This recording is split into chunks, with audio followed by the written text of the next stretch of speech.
नमस्कार। हम लोग पिछले वीडियो में पारिस्थितिकी और पारिस्थितिकी तंत्र की अवधारणा पर चर्चा की है और पारिस्थितिकी तंत्र किस परिस्थिति में विकसित हुआ, इस अवधारणा को देने का श्रेय किसको है, इस पर हम लोग चर्चा की है। इसके बाद इसकी वैज्ञानिक व्याख्या टांसले महोदय ने किया पारिस्थितिकी की, और उन्होंने एक नया शब्द रचा इकोलॉजी सिस्टम, जिसको हम पारिस्थितिकी तंत्र कहते हैं। हम इस वीडियो में टांसले महोदय की उस परिभाषा को, जिन्होंने पारिस्थितिकी तंत्र को परिभाषित किया, उसको हम डिफाइन करने का प्रयास कर रहे हैं और उसको हम इस वीडियो में समझने का प्रयास करेंगे कि वह पारिस्थितिकी तंत्र में किस ऊर्जा प्रवाह की बात करते हैं और किस पोषण तंत्र की बात करते हैं, पोषण स्तर की बात करते हैं। इसके साथ साथ हम यह भी जानने का प्रयास करेंगे कि पारिस्थितिकी तंत्र और पारिस्थितिकी से प्रश्न कैसे बनते हैं।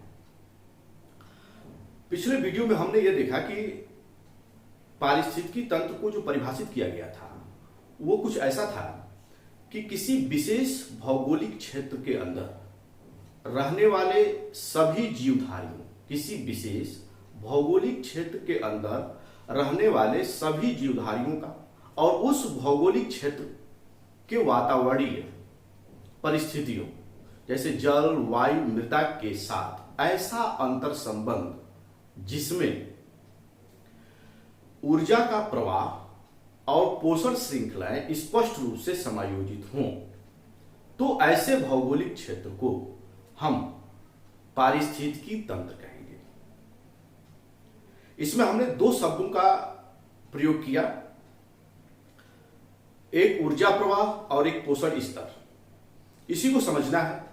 और पिछले वीडियो में हमने पारिस्थितिकी तंत्र यानी प्रकृति का जो परिवार है उसके बारे में हम लोग अध्ययन किए और यह देखे कि प्रकृति में कितने प्रकार के परिवार हैं, कौन बड़ा परिवार है, कौन छोटा परिवार है, कौन समृद्ध है, कौन विपन्न है। इसके बारे में हमने जाना कि प्रकृति के परिवार कैसे हैं। हम इस वीडियो में अब हम ये जानने का प्रयास करेंगे कि पारिस्थितिकी तंत्र यानी प्रकृति के परिवार में कौन कौन से सदस्य हैं, कौन कौन से घटक हैं।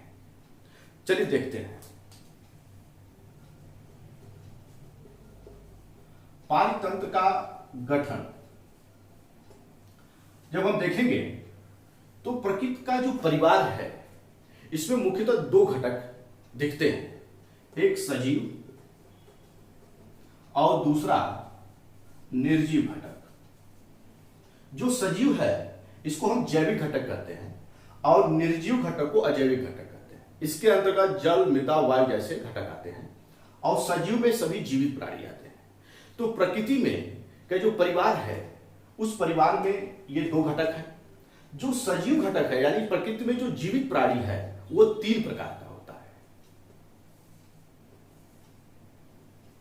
एक उत्पादक है, दूसरा उपभोक्ता है और तीसरा अपघटक है।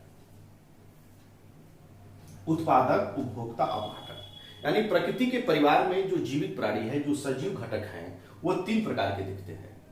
एक उत्पादक दिखेगा, एक उपभोक्ता और एक अपघटक। जो उपभोक्ता है वह मुख्यतः दो प्रकार का है। प्रकृति में जो उपभोग करने वाला है वह दो प्रकार का प्राणी है, एक शाकाहारी है और दूसरा मांसाहारी है। एक शाकाहारी है और एक मांसाहारी है। तो ये जो पारितंत्र का जो गठन है वो यही है, यानी प्रकृति के परिवार में यही लोग सदस्य हैं। अब आप देखिए उत्पादक में कौन आएगा। उत्पादक के अंतर्गत पेड़ पौधे आते हैं। शाकाहारी के अंतर्गत वो जीव जंतु आते हैं जो उत्पादक पर निर्भर होता है, जैसे हम बकरी मान लेते हैं, गाय भी मान सकते हैं। शाकाहारी जो उत्पादक पर निर्भर, और मांसाहारी में वो प्राणी आता है जो शाकाहारी पर निर्भर है, जैसे शेर। तो ये जो है पारितंत्र के प्रकृति के परिवार की ये संरचना है।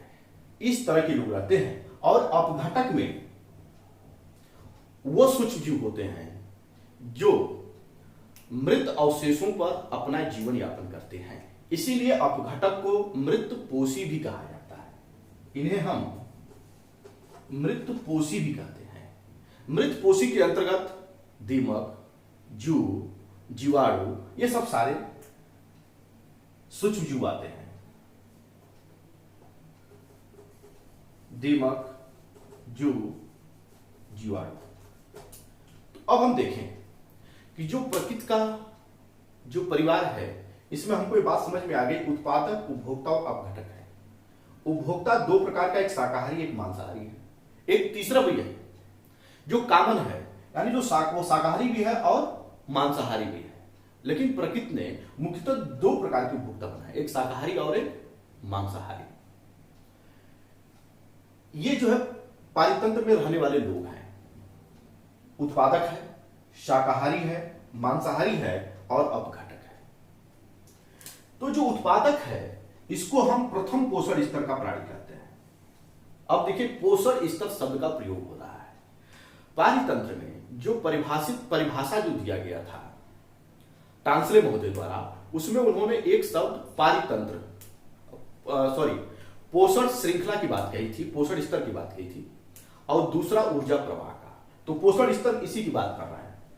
प्रथम पोषण स्तर जिसमें उत्पादक आएगा, द्वितीय पोषण स्तर इसमें शाकाहारी आएगा, और तृतीय पोषण स्तर मांसाहारी आएगा, और चतुर्थ पोषण स्तर अपघटक आएगा। तो यानी कि पारिस्थितिकी तंत्र में अगर आपसे पूछा जाए कुल कितने पोषण स्तर हैं, तो वो 4 हो जाएंगे। प्रथम उत्पादक, द्वितीय शाकाहारी, तृतीय मांसाहारी और चतुर्थ अपघटक, जिसको हम मृत पोषी कहते हैं। ये पोषण स्तर है, यानी प्रकृति में इस प्रकार के पोषण प्राप्त करने वाले प्राणी हैं। अब हम ऊर्जा प्रवाह को भी यहां समझने का प्रयास करते हैं कि ऊर्जा प्रवाह कैसे हो रहा है। यह सूर्य है, सूर्य से डायरेक्ट भोजन बनाने का काम कौन करेगा? उत्पादक करते हैं। प्रकाश संश्लेषण की क्रिया से पेड़ पौधे सूर्य से डायरेक्ट भोजन बनाते हैं। तो सबसे पहले सूर्य की एनर्जी किसके पास जाएगी?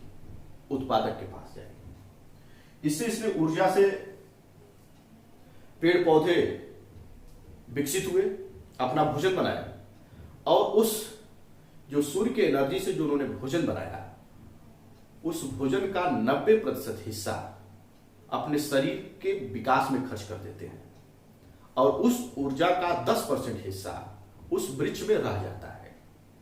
तो इस वृक्ष को, यानी उस पौधे को कौन खाया? बकरी खाया।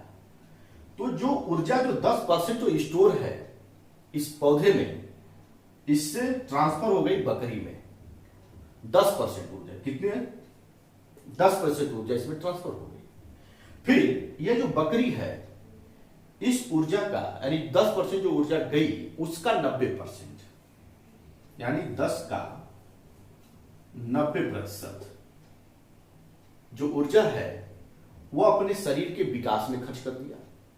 इसके बाद इसके पास जो ऊर्जा बच गई, 10 का 10% बच गया, जो बकरी के अंदर स्टोर है, गाय के अंदर है। फिर इस ऊर्जा को कौन ले गया? मांसाहारी, यानी शेर ले गया। तो फिर इस 10 का 10% शेर में गया। तो ऊर्जा का जो प्रवाह है वह एक पोषण स्तर से दूसरे पोषण स्तर, दूसरे से तीसरे पोषण स्तर तक जो ट्रांसफर हो रहा है, प्रवाह हो रहा है, वह मात्र 10% ही हो रहा है। तो अक्सर आपसे प्रश्न पूछा जाता है, एक पोषण स्तर से दूसरे पोषण स्तर तक होने वाले ऊर्जा के प्रवाह को क्या कहते हैं?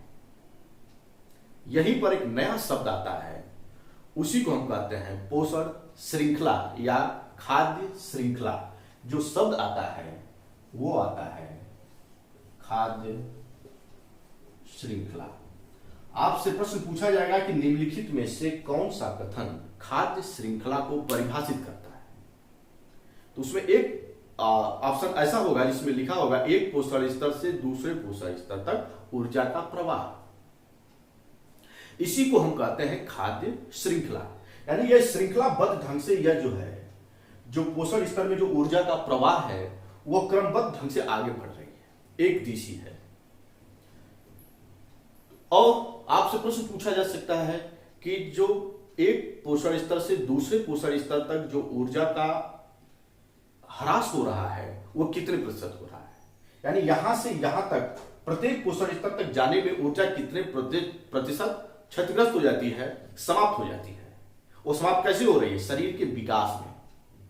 पौधे ने जब 100 यूनिट ऊर्जा लिया सूर्य से और उसे भोजन बनाने के बाद 90% हिस्सा अपने शरीर के विकास में खर्च कर देता है और 10% ऊर्जा उसके बॉडी में स्टोर हो जाती है। फिर इससे वो ऊर्जा बकरी के पास जाती है, बकरी उस 10% का 90% अपने शरीर के विकास में खर्च कर देता है और फिर उस 10% ऊर्जा उसके पास बच जाती है, फिर उसको शेर ले जाता है। तो प्रत्येक पोषण स्तर पर 90% ऊर्जा का ह्रास होता है और प्रत्येक पोषण स्तर पर 10% ऊर्जा ट्रांसफर होती है। यह समझना आपके लिए बहुत महत्वपूर्ण है। इसके बाद एक शब्द आता है पारिस्थितिकी तंत्र में, जैव भू रसायन चक्र। जैव भू रसायन चक्र, ये क्या है? ध्यान दीजिए, पारिस्थितिकी तंत्र में जो सजीव घटक है, उत्पादक है, उपभोक्ता है, अपघटक है, सबकी मृत्यु निश्चित है। उत्पादक की भी मृत्यु होगी, उपभोक्ता की भी मृत्यु होगी, और जब ये मृत्यु हो जाएंगे तो इनको अपघटित करने का कार्य ये मृतपोषी करते हैं। उनको सड़ा गला करके उनको समाप्त कर देते हैं और पुनः यहां पर एक उर्वरक मृदा का निर्माण होता है। फिर इसी मृदा से एक पौधे का निर्माण होता है और फिर यह पौधा बड़ा होता है, फिर इसको शाकाहारी खाता है, फिर शाकाहारी को मांसाहारी खाता है, फिर इस सबकी मृत्यु होती है और फिर अपघटक इसको अपघटित करता है। अपघटित करने के बाद फिर वो खुद समाप्त हो जाता है, फिर एक मृदा का निर्माण होता है, फिर इसी मृदा से पौधे का जन्म लेता है और फिर यही प्रक्रिया चलती रहती है। तो जो ये सर्किल है उसी को हम कहते हैं जैव भू रसायन चक्र, यानी कि पारितंत्र के अवयवों का चक्र। पारितंत्र यानी पारिस्थितिकी तंत्र के अवयवों के चक्रण को ही जैव भू रसायन चक्र कहते हैं। तो पारितंत्र के अवयव कौन से हैं? उत्पादक है, उपभोक्ता है, अपघटक है। ये लगातार जन्म ले रहे हैं, लगातार ये सर्किल चल रही है, सबका जन्म हो रहा है, फिर एक दूसरे पर निर्भर हो रहा है, फिर इनकी मृत्यु हो रही है, फिर यहां से एक पौधा पनप रहा है, फिर उपभोक्ता के पास जा रहा है, उपभोक्ता से अपघटक की तरफ जा रहा है। तो इस तरीके से जो ये सर्किल चल रही है, जो ये अवयव है ये लगातार सर्किल में है, एक चक्रण में है। इसी प्रकृति के चक्रण को जैव भू रसायन चक्र कहते हैं। आपसे परीक्षा में यह पूछा भी जाता है कि निम्नलिखित में से कौन सा कथन जैव भू रसायन चक्र को परिभाषित करता है। उसी में एक ऑप्शन होगा पारितंत्र के अवयवों के चक्रण को ही जैव भू रसायन चक्र कहते हैं। तो ये चीज समझ में आ गई होगी, जैव भू रसायन चक्र। खाद्य श्रृंखला भी समझ गए होंगे। एक पोषण स्तर से दूसरे पोषण स्तर तक होने वाले ऊर्जा के प्रवाह को ही हम खाद्य श्रृंखला कहते हैं। और पारिस्थितिकी तंत्र में कुल कितनी पोषण श्रृंखलाएं हैं? 4 हैं। कुल 4 पोषण स्तर हैं। प्रथम पोषण स्तर, द्वितीय पोषण स्तर, तृतीय और चतुर्थ। ये 4 है, प्रथम, द्वितीय, तृतीय और चतुर्थ। प्रथम में आपका शैवाल आ जाएगा या पेड़ पौधे, घास फूस। द्वितीय पोषण स्तर में शाकाहारी जैसे गाय हो गई।